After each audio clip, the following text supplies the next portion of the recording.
Good morning, class. Just wanted to let you know that coming off of the assessment I gave last time out, a number of people did not do as well as I had hoped on their assessment. And so we're going to go over this real quick today, take about 10 minutes, and hopefully you'll get a better understanding of maybe what you missed. And if you don't understand something, please feel free to let me know, wave, raise your hand, whatever you can do. Okay, now there is a cycle, and FAFSA has it set up where you starts in October, but they recommend that you start the application process as soon as possible. So the total FAFSA is completed as of June 30th of the graduation year. This includes the 50 states and the District of Columbia. In 2016, 2017, the completion rate was almost 56%. But by the time we got to the 2018-2019 school year, it had risen to almost 61%. And so something you need to consider, as I said, is getting that FAFSA taken care of as soon as possible.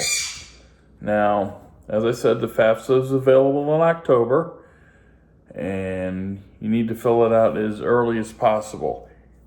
And who uses the FAFSA once you've submitted it? Now, a number of you missed this question.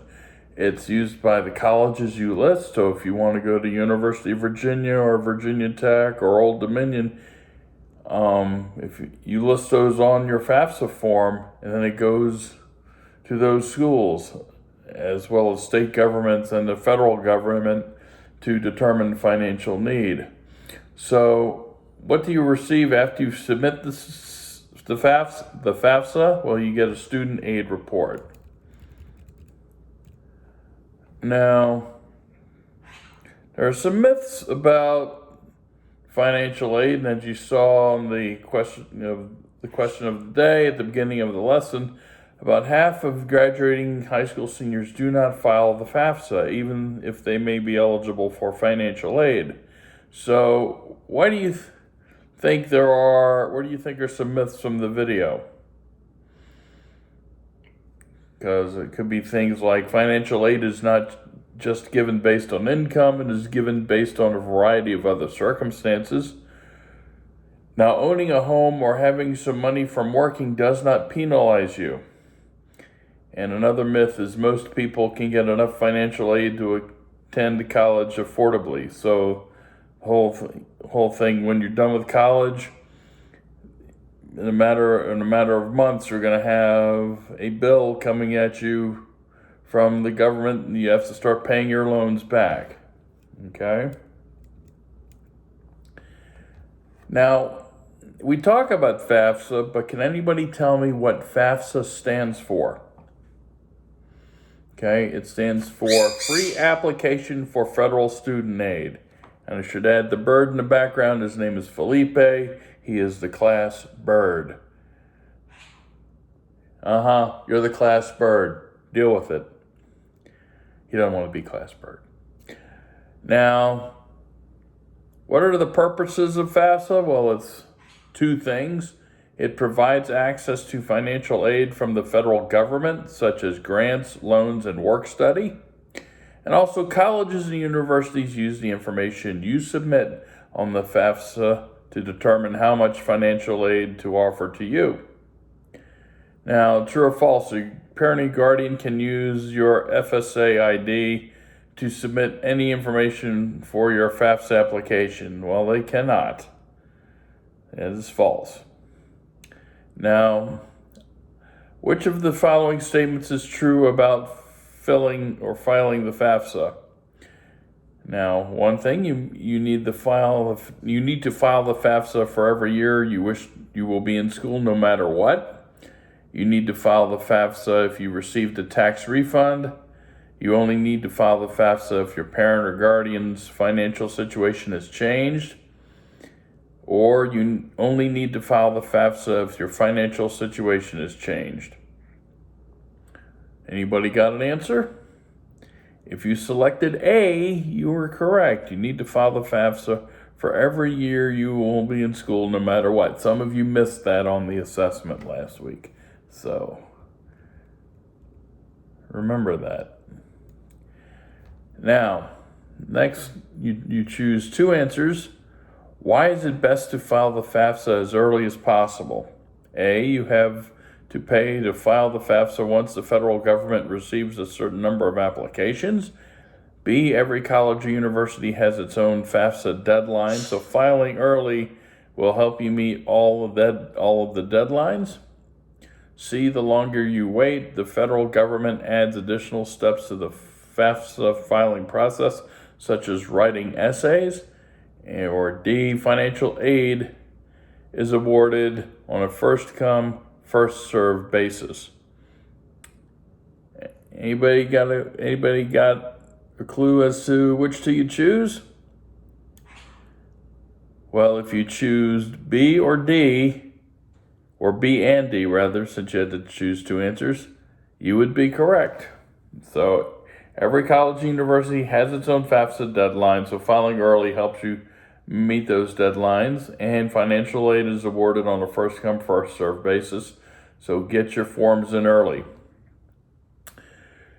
Now, which of the following does a college or university use to determine how much to award you in financial aid? So a few of you missed this, and there's got a choice of cost of attendance, expected family contribution, or financial need. And it's basically financial need is the answer. Okay?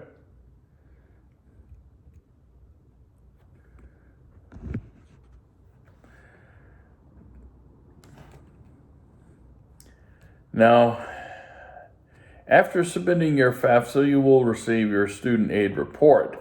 That's also known as the SAR, which includes your EFC, your expected family contribution. So anybody tell me what the SAR was? Some of you missed this. Some of you had a lot of trouble between the SAR and the EFC. So,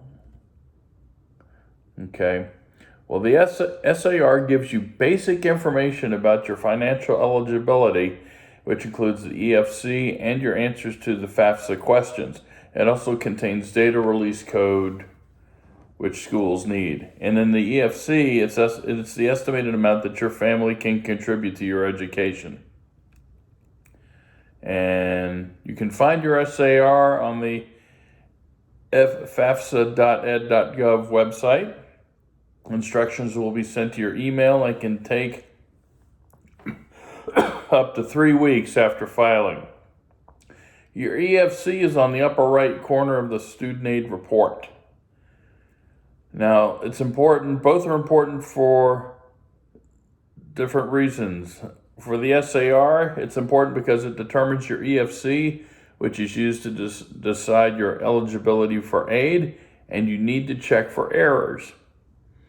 And with the EFC, schools take the total cost of attendance minus the EFC to determine total financial need. And colleges don't necessarily meet 100% of financial need. So you, parent or guardian, may have to kick in the rest. Now, some of you got this. I was really happy. Explain the importance of thoroughly checking your SAR and what steps you can take if you can find any errors. And what I was looking for was, by thoroughly checking your SAR, you mitigate the risk of incorrect information or a higher EFC. If you made an error, you should log into fafsa.ed.gov to update your information. If you input the wrong Social Security number, then you may have to submit a new financial aid application. And remember, the higher your EFC, the less financial aid you will likely receive. So these are things that some of you got and some of you didn't, so we needed to go over real quick. Get another shot on the test. This is just a quiz that you didn't do so hot on, But I'm sure that, we've gone over this. I've answered any questions you may have, and hopefully we'll do better next time.